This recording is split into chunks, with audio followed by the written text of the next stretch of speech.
The year is 70,000 BC. You wake up shivering on a bed of animal skins. Your mouth is dry. The air smells of smoke, sweat, and something rotting. Outside, the night is pitch black, pierced only by the distant howls of predators you can't name. You have no phone, no fire, no food, and no one is coming to help. The question is simple: will you see the sunrise, or will this be your first and last night as a caveman? It's cold. Not the kind of cold you feel stepping out of an air-conditioned room. This is the kind of cold that cuts into your bones. Your breath hangs in the air like a cloud, and your fingers are already stiff. You're lying on a bed of animal hides that still smell faintly of blood. The ground underneath is hard, uneven, and damp. You hear movement outside. Not the comforting hum of traffic or a neighbor's footsteps. This is heavier, slower. Something is breathing, and it's not human. You freeze, instinctively holding your breath. The low grunt echoes through the dark. Welcome to the Stone Age. You are no longer the top of the food chain. Your clothes? A few stitched scraps of hide. Your shoes? None. Your tools? None. There's no flashlight to see what's out there, no locked door between you and the night. In fact, you don't even have fire yet. The only thing keeping predators from wandering in is sheer luck, and luck runs out fast here. The air is thick with smells you've never had to process before. Smoke from an old campfire, the musky stench of unwashed bodies, and the faint, unmistakable odor of decay. Your stomach growls, but you know food won't come easy. In the Stone Age, hunger isn't a mild annoyance. It's a constant companion. You have 4 priorities now, whether you know it or not. 1. Shelter. You're exposed to the elements. Without protection, the cold will kill you faster than hunger. 2. Water. You can last days without food, but only hours without water in harsh conditions. 3. Fire. Your only defense against cold, darkness, and certain predators. 4. Food. Fuel for everything else, but dangerous to acquire. Already the clock is ticking. You haven't even taken your first step outside, and you're at risk. Out here, hesitation can kill you just as quickly as a predator's claws. And the night? It's only just begun. Step outside your crude shelter, if you can even call it that, and the reality hits you. The world is vast, open, and utterly indifferent to whether you live or die. There's no concrete beneath your feet, no buildings on the horizon, no hum of electricity in the air. The ground is uneven, littered with sharp stones that cut your skin. Every shadow hides a potential threat. Every sound demands your attention. You instinctively reach for your phone, but of course it's not there. And even if it were, it would be a useless piece of glass and metal in this world. You realize quickly that you are completely cut off from everything you've ever relied on. There is no internet to answer your questions, no GPS to guide you, no medicine to treat a cut that could turn septic in days. Think about the last time you got a headache. You probably reached for a pill without even thinking. Here, pain is just part of the background noise of life. A splinter, a stubbed toe, a blister, all tiny inconveniences today could be deadly infections tomorrow. There's no fridge waiting for you back home. No safe water tap to drink from. You'd have to find water, and hope it's not teeming with parasites that will slowly kill you from the inside out. The romantic image of a hunter-gatherer life crumbles when you realize most of it is just survival. Constant, grinding work. No day off. No safety net. In the Stone Age, there is no calling in sick. You can't wait out bad weather in bed. Cold and hunger don't pause for you. And then it dawns on you, in this world you are slower, weaker, and less experienced than every single thing that wants to eat you. Even a child born here already knows more about survival than you ever will. The question isn't if this place will kill you. The question is how soon. You might think survival comes down to luck. Out here, luck is just the thin thread between you and the end, and it frays fast. What really matters are the big 4 survival priorities: shelter, water, fire, and food. Each one is a battle in itself.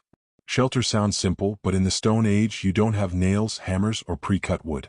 You're at the mercy of whatever the landscape offers. A cave might protect you from the cold, but it might already have a tenant with claws and teeth. Building something yourself? That means gathering branches, hides, mud, and stone, and hoping the wind doesn't tear it apart before sunrise. Water is next.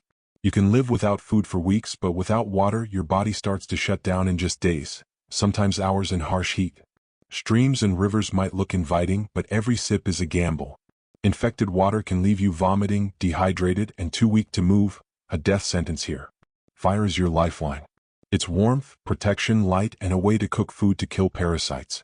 But it's not as simple as striking a lighter. You'll need dry tinder, patience, and skill you don't have. And remember, fire also draws attention. The same flame that keeps wolves away can lead hostile tribes or predators right to you. Food is the cruelest challenge.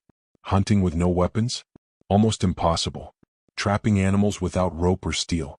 Nearly hopeless without training. Plants can be easier, but one wrong berry could stop your heart. Every calorie you spend searching for food has to be replaced, or you'll spiral into weakness fast. Here's the ugly truth. Failure in any one of these 4 areas doesn't just make life harder, it kills you. And unlike in modern life, there's no margin for error. No backup plan. No second chances. Now that you understand the rules of the game, it's time to face the other players. The predators that see you as the slowest, easiest meal they'll find all week. If you think lions, tigers, or bears are scary, you're not ready for the prehistoric roster of nightmares. In the Stone Age, you are not the apex predator. You're a slow, soft, mostly defenseless animal surrounded by killers honed by millions of years of evolution. First, there's the saber-toothed cat, longer, heavier, and more muscular than any modern big cat. Its fangs could pierce through flesh and bone in one crushing bite. It wouldn't just chase you, it'd stalk you silently for hours, waiting until you were tired, distracted, or separated from your group. Then there's the cave lion, one of the largest cats to ever exist, even bigger than today's African lions. These beasts could take down a bison so you wouldn't stand a chance. Don't forget the giant short-faced bear, faster than you, stronger than you, and tall enough to look you in the eye while standing on all fours. They didn't just eat meat, they took it from other predators. And the Ice Age hyena? Twice the size of modern ones, with bone-crushing jaws that could snap your femur like a twig. These weren't animals you could simply outrun or scare away. They could smell your sweat, hear your breathing, and track you long after you thought you'd lost them. Out here you're not the hunter. You're just part of the menu. Early humans knew they couldn't fight most predators head-on, so they survived by mastering the art of avoidance. First rule? Don't be seen. Our ancestors moved silently, using terrain to hide their outlines, staying low in tall grass, and avoiding open ground where predators could spot them. Second rule? Travel in groups. Alone you're just a snack. In numbers, you at least have a chance to intimidate something into leaving you alone. Third rule? Always be aware of the wind. Predators have incredible senses of smell. If the wind is blowing your scent toward them, you're basically ringing a dinner bell. And when danger closed in, humans used distraction, throwing rocks or making sudden noise, to startle predators long enough to escape. It wasn't bravery. It was survival through trickery. Even water wasn't safe. Crocodiles and massive aquatic predators waited in rivers, ready to lunge the moment you bent down for a drink.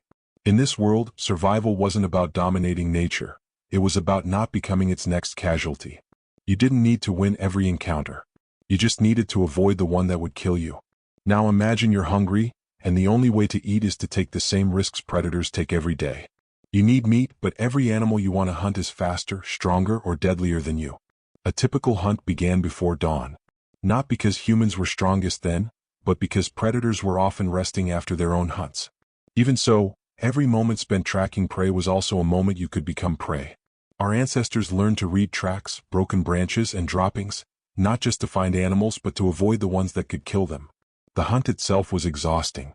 Without bows or guns, early humans relied on persistence hunting, chasing prey until it collapsed from heat and exhaustion. That could take hours under the sun, draining your strength to dangerous levels. And while you chased dinner, predators might be stalking you from the treeline. More than one hunting party ended up being hunted themselves, an ambush by a saber-tooth or a sudden rush from a bear. Even when you brought back meat, the danger didn't end. The smell of fresh kill carried for miles, drawing scavengers and predators. A meal could turn into a bloody standoff in minutes. In the Stone Age, hunting wasn't just about getting food. It was a gamble with your life, one you had to make over and over again just to see another sunrise. If you think prehistoric humans spent their days feasting on fresh mammoth steaks, think again. Most of the time, early humans weren't hunters at the top of the food chain, they were opportunistic scavengers. That meant eating whatever they could find, and find didn't always mean fresh. Often, it meant coming across the half-eaten remains of another predator's kill, swarming with flies and already starting to rot. They didn't waste anything. Meat, organs, marrow from the bones, even the stomach contents of herbivores, partially digested plants, were sometimes eaten for extra nutrients. The liver, heart, and brain were prized for their calorie and fat content, which were rare and valuable. It wasn't just about meat either. Bugs, worms, and grubs were easy to find, rich in protein, and didn't fight back. A rotting log could mean dinner. For modern stomachs, this diet would be a fast track to food poisoning. But our ancestors' guts and immune systems were adapted to handle bacteria levels that would send us straight to the emergency room. And here's the grim truth: if you turned your nose up at scavenged meat, you'd starve. Survival didn't care about your taste preferences. Out here, the choice was simple: eat it or die. You might think you could just avoid meat and live off plants. Sounds safer, right? Wrong. Without agriculture or grocery stores, every plant was a mystery, and guessing wrong could be deadly. Some berries looked harmless but contained toxins that could shut down your nervous system.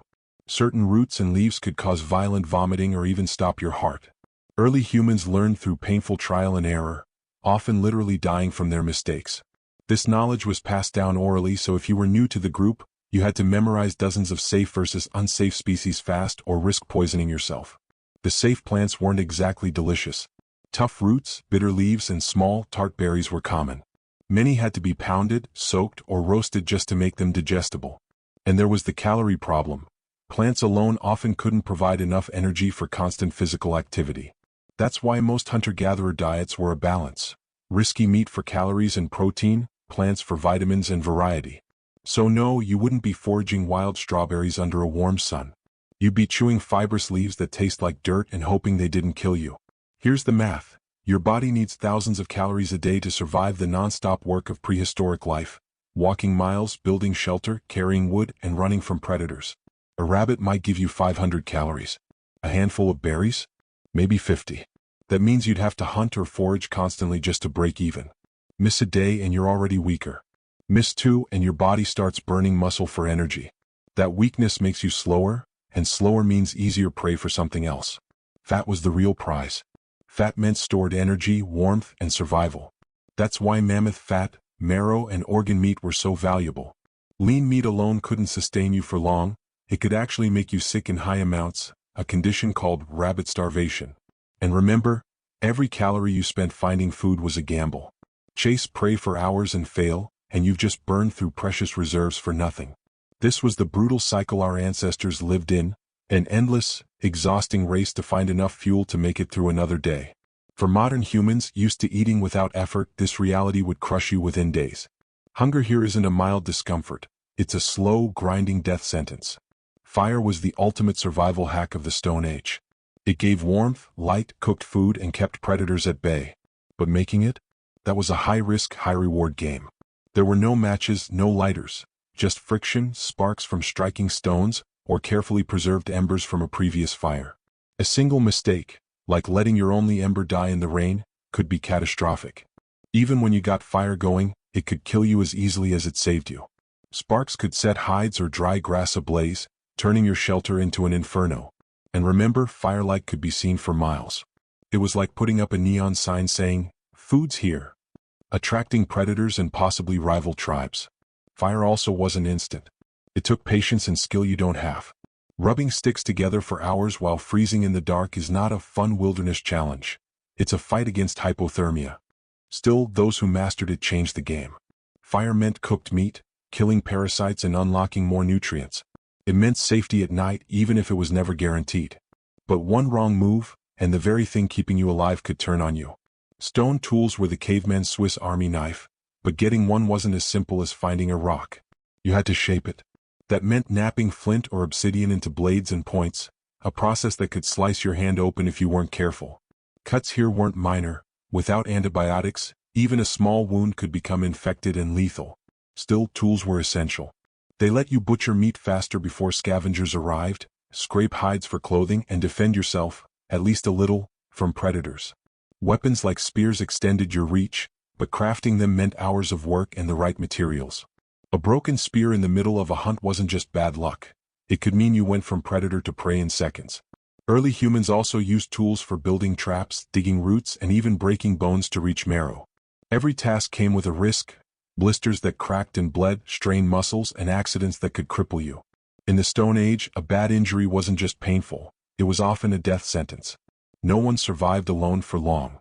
Tribes meant shared resources, protection, and collective knowledge. But they also meant politics, and politics could get ugly. A strong tribe could fend off predators, hunt larger game, and care for the sick or injured. Skills were shared. One person might know how to find water, another how to set traps. This was humanity's earliest network. But trust was fragile. Food was scarce and jealousy ran deep. Disputes over resources could lead to fights, exile, or worse. Being cast out of a tribe was often a slow death, starvation, or being picked off by predators. Tribal bonds also meant shared danger. If the group angered a rival tribe or a dangerous predator, everyone was at risk. And while the tribe improved your odds of survival, it could also drag you into conflicts you didn't choose. Survival wasn't just about skills, it was about navigating relationships, alliances, and rivalries.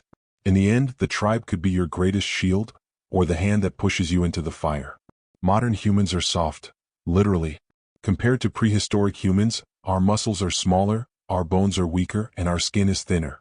We've evolved in a world with climate control, soft beds, and abundant food. That makes us terrible candidates for the Stone Age. A caveman's daily life was a full-body workout. Their hands were calloused from tool-making, their feet tough from walking barefoot over sharp rocks. They could run for hours without collapsing. You'd be winded after a few hundred yards of sprinting from a predator. Cold was another killer. Prehistoric humans were hardened to freezing nights. You'd be shivering, burning precious calories just to stay warm, and without proper shelter or fire, hypothermia could hit within hours. Even pain tolerance was different. Cavemen lived with constant aches, cuts, and bruises, but they kept going because stopping meant dying. Modern humans are quick to rest at the first sign of discomfort. In the Stone Age, that hesitation could be fatal. In short, your body isn't ready, and it's not going to adapt in a single day. Out here, biology is against you from the moment you wake up. Even if your body could keep up, your mind probably wouldn't. Prehistoric humans had instincts sharpened by danger. They could read animal tracks like a book, sense approaching storms, and detect the faint smell of predators in the air. Modern brains? We're tuned to schedules, notifications, and routines, not survival chaos. The constant 360-degree awareness you'd need would exhaust you within hours. Fear would be your biggest enemy. The sound of a twig snapping could send your heart racing. Every shadow would look like an attacker. The stress alone could cloud your judgment, making you take risks that lead to disaster. You'd also have to make decisions instantly. Do you run? Fight? Cavemen had years of experience making those calls. You'd be guessing, and guessing wrong here has no do-overs. And there's the loneliness factor. Without your tribe, without people to watch your back, paranoia would creep in. In the Stone Age, isolation was as deadly as any predator. Your body might last a day. Your mind? It might not last an afternoon. Hour 0, you wake in the cold, already dehydrated. No shelter, no fire, no food. Hour 2, you wander in search of water, burning calories fast. You drink from a stream without knowing it's contaminated. Hour 4, you hear movement in the brush. Adrenaline spikes. It's a predator, maybe a hyena. You run, exhausting yourself, and narrowly escape. Hour 6, hunger sets in. You try to forage but pick the wrong plant. Stomach cramps begin. Hour 10, you attempt to make fire. It fails. The sun starts to dip and the temperature drops. Hour 14, darkness falls. The sounds of the night grow closer. Your body is shaking uncontrollably from cold. Hour 18, you huddle against a tree, heart pounding with every howl and rustle. Your mind races, imagining claws in the dark. Hour 22, fatigue hits like a hammer. You drift in and out of shallow sleep, vulnerable to anything that finds you. Hour 24, the cold, the hunger, the stress, and the environment have done their work. Whether it's a predator's teeth, the freezing air, or your own failing body, your time as a caveman ends before the second sunrise. In the Stone Age, survival wasn't an adventure. It was a relentless test you had to pass every single day. And you? You'd fail before your first one was over. So there it is, the brutal truth. The Stone Age wasn't a rugged camping trip. It wasn't a romantic life of freedom under the stars. It was a fight, against the cold, against hunger, against predators, and against your own limits. And most modern humans wouldn't last a single day. Our ancestors survived because they had no choice. Every scar was a story, every meal was a victory, and every sunrise was proof they'd beaten the odds, for now. You, on the other hand, were born into comfort, raised in safety, and protected from the very dangers that shaped the human species. That's why they'd outlast you without breaking a sweat. But maybe that's the point. Remembering where we came from reminds us of what it took to get here, the resilience, the intelligence, and the sheer willpower written into our DNA. You are the result of thousands of generations who refused to give up.